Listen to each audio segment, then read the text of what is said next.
Belum tahu apa itu NAC. Jadi NAC itu adalah Nusantara Air Charter, Ya. salah satu maskapai charter di Indonesia yang dimiliki oleh salah satu pejabat petinggi di Indonesia, yaitu Bapak Yusuf Kala.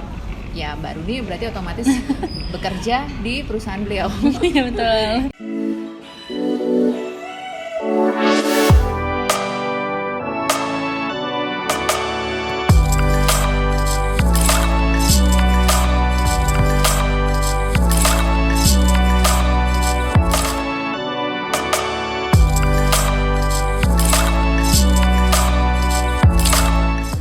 Halo semuanya, well as I promise, ini adalah teman aku, namanya Runi.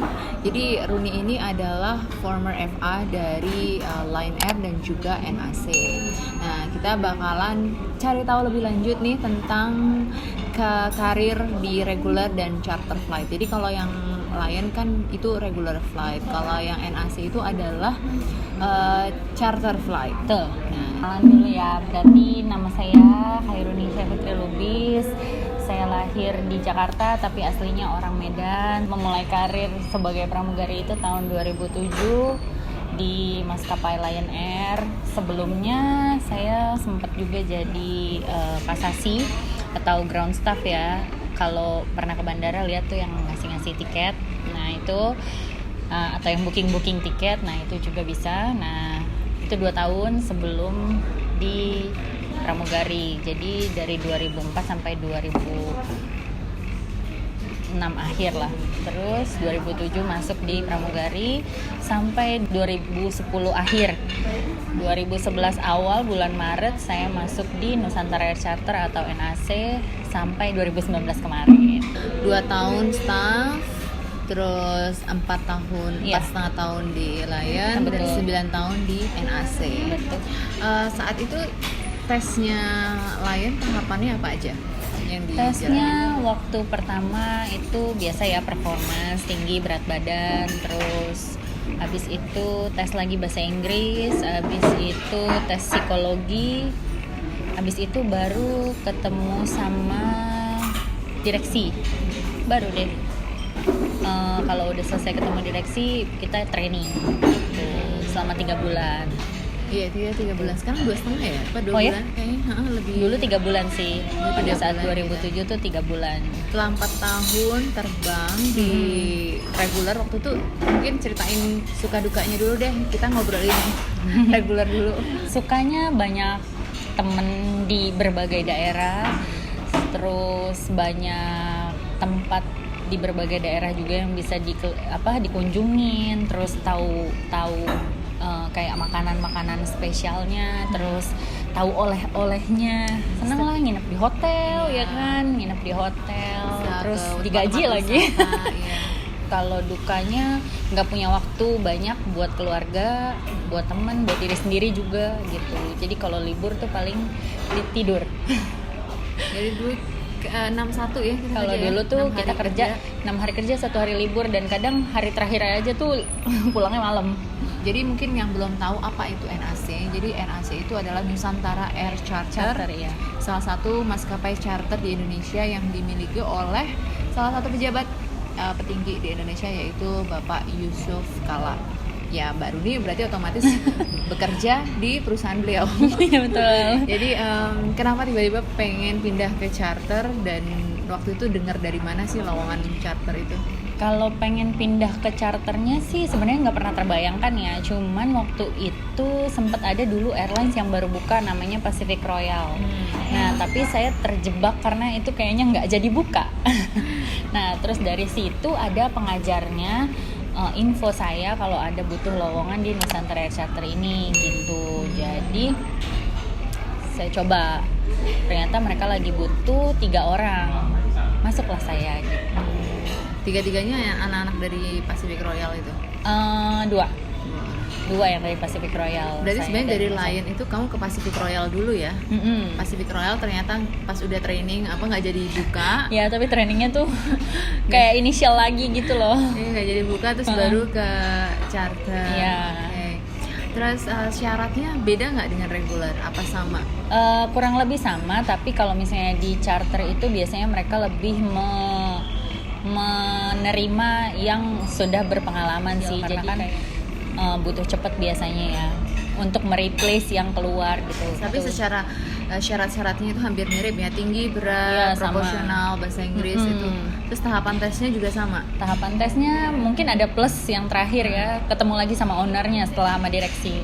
Kalau reguler kan biasanya kalau umumnya itu kan tesnya itu adalah performance, bahasa Inggris, terus Betul. ada kesehatan, ada kemudian itu ada final interview. Betul. Cuma kalau di charter itu ada plusnya, yaitu interview dengan direksi atau owner ya, dengan ownernya langsung. Dan di sini adalah haknya owner untuk menentukan Ya, apakah betul. diterima atau Lolos enggak, atau tidaknya gitu. Karena sebagus apapun performance-nya atau ininya, kalau misalnya memang owner nggak berselera sesuai dengan keinginan dia, ya nggak bakalan ya lolos betul, ya.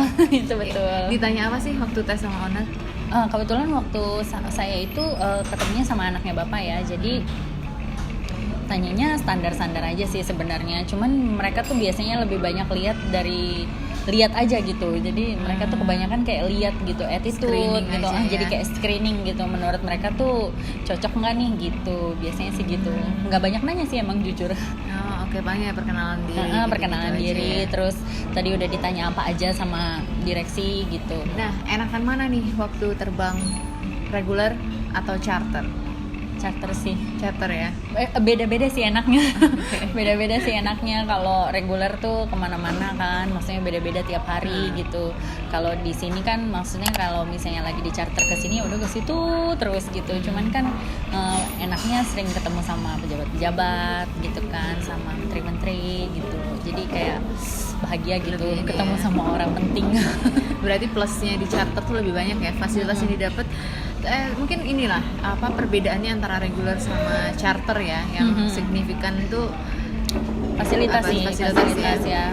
Jadwal juga beda sih. Jadwal kita ya 24/7. Kalau misalnya emang nggak ada jadwal charteran yang kayak KSO gitu, kerjasama operasi dengan salah satu company, itu biasanya kita standby kan. Nah itu tuh harus siap-siap semuanya di dalam mobil lah pokoknya. Jadi anytime kita ditelepon, kita harus bisa datang maksimal 3 jam dari waktu telepon ya. Gitu. Oke, jadi harus standby 24 jam ya kalau untuk charter. Nah, kalau untuk apalagi selain itu ya gaji lebih tinggi lah ya. Iya. Jadi ada tips nggak sih? Biasanya Tips suka ada tuh tips. suka ada. Selama di charter udah bawa orang-orang penting siapa aja? Jadi kalau di charter itu kan walaupun ownernya siapa, tetap biasanya yang penumpangnya itu bisa berbeda-beda karena pesawat itu kan bisa disewakan, biasanya Betul, disewakan ke betul. yang lain-lain ya, Betul. pejabat atau ke pengusaha yang lain atau ke keluarganya atau apa. Jadi udah siapa aja nih yang dibawa, yang pernah dibawa? Yang pernah dibawa ada, kalau pernah dengar Saifullah Fatah itu ya. Terus ada lagi Pak siapa tuh, Erlangga Sutanto, terus Pak Sandiaga Uno, Pak Jokowi juga dulu, terus istrinya juga Iriana. terus siapa lagi ya, Menteri BUMN Bu Rini. Bu Rini, Menteri BUMN sebelum Pak Erick Thohir, Bu Rini ya. Jadi banyak juga sih pejabat ya. banyak Pejabat ya. menteri-menteri Karena gitu. waktu itu kalau nggak salah waktu kamu di sana itu Pak JK itu masih menjabat sebagai wakil. Ya betul. Lagi menjabat sebagai wakil 5 presidennya tahun, ya. si Pak SBY. Jadi ya pastilah rekan-rekan pejabat itu banyak yang ini. Betul. Kalau penumpangnya yang biasa gitu dari perusahaan, itu biasanya perusahaan apa? Biasanya itu sistemnya kayak kerja sama operasi gitu ya. Jadi kayak ada agreement gitu. Terakhir kita dikontrak sama Pupuk Altim. Itu kontrak eksklusif 5 tahun gitu. Jadi bawa petinggi-petingginya mereka atau enggak karyawan? Petinggi gitu? dan karyawan ya gitu. Oh ya, charter tuh juga ada 2 sih ya pesawatnya. Iya. Ada yang private yang cuma isinya itu 6-12 Ya, ya, 6 sampai 12. 12-an orang. Ada yang kapal terbang 40-an ya, yang ATR itu. Jadi bisa terbang semuanya yang juga ya. Jadi nggak semuanya. Jadi walaupun yang isinya 50-an tuh juga disebutnya juga charter juga. Betul. Karena Tidak eksklusif penumpangnya, berjadwal. dan tidak berjadwal. Ada tips-tips khusus nggak kalau untuk bisa masuk jadi seorang cabin crew? Tips khusus mungkin kalau misalnya Dari segi performance ya, berarti kayak kalau misalnya sekarang masih kurang tinggi, banyakin renang mungkin gitu. Kalau misalnya bahasa Inggrisnya masih kurang, banyakin kursus, banyakin keterampilan lah. Soalnya biasanya kalau misalnya tes pramugari itu tuh suka ditanya bisa apa gitu. Misalnya disuruh bisa nyanyi kah? Atau bisa apa kah gitu, nanti disuruh tunjukin. Biasanya sih suruh tingkatin percaya diri juga sih. Persiapannya matang lah, karena tesnya pramugari itu dari ratusan bahkan ribuan yang diambil tuh hanya paling maksimum 10 tuh ya 10 20. Jadi beberapa persennya lah. Benar-benar saingan kamu itu bakalan banyak banget. That's why it's really important to have a good preparation. Betul. Kalau reguler kan biasanya kan harus single gitu ya biasanya. Harus usianya maksimum tuh kayak 25 gitu. Nah, kalau di charter itu apakah sama atau dia bisa lebih fleksibel sih, karena kan yang diterima experience. Kebetulan di company aku tuh membolehkan ya, jadi peraturannya tuh ikut peraturan tenaga kerja gitu. Jadi membolehkan untuk menikah dan ada cuti hamil gitu. Tapi ke kantor jadinya. Kerja di kantor gitu. Kalau misalnya di company lain aku nggak tahu ya, tapi kalau di companyku sih boleh gitu. Dulu waktu di Lion nggak boleh kan? Nggak boleh. Kalau di Lion boleh nikah, tapi begitu hamil harus resign keluar, ya, gitu. Dulu gitu sih. Sebenarnya boleh, kalau di regular tuh boleh menikah. Nikah boleh, tapi nggak boleh hamil biasanya ya. Belum ada cuti hamil, kecuali ada satu airline sih kayak Garuda yang boleh cuti hamil ya dia. Udah ada pegawai tetap gitu ya. Jadi menurut kamu regular atau charter nih? Tetap charter sih aku. Charter ya. Tetap. Kayak semuanya tuh kayak di provide gitu loh kalau di charter tuh. Kalau di regular kan emang seneng sih jalan-jalannya, kemana-mananya, oleh-olehnya segala macam. Cuman masih tetap lebih comfy di charter. Kalau dari segi kekeluargaan juga lebih enakan charter ya? Iya, karena kan lingkupnya lebih kecil ya. gitu, lebih sedikit, jadi lebih nyaman lah. Waktu itu ada berapa cabin sih di perusahaan? Di kita itu total 6. Wow. 6. Cuma 6 pramugari satu perusahaan, luar biasa. Pesawatnya ada? Pesawatnya ada 2. Pesawatnya ada 2 yang so itu dia info dari ngobrol-ngobrol tentang private charter dan regular airline. Semuanya sih dua-duanya semua sama enak lah ya. Ada plus dan minusnya. Betul. Tapi yang pasti itu jadi pramugari itu enak apa enak banget? Enak banget. Pasti pengen terbang lagi banget, sih, ya. tapi gimana ya? Iya, jadi si Baruni itu emang udah baru resign 2 tahun yang lalu apa? Bukan resign sih, emang ya karena kolaps company ya, perusahaannya. perusahaan. Ditutup tepatnya. Betul, tapi jadi ya udah sekarang di office ya. Tapi kalau ada kesempatan untuk terbang, pengen terbang lagi ya. Pengen terbang lagi. Karena emang mungkin haji aja kali haji ya.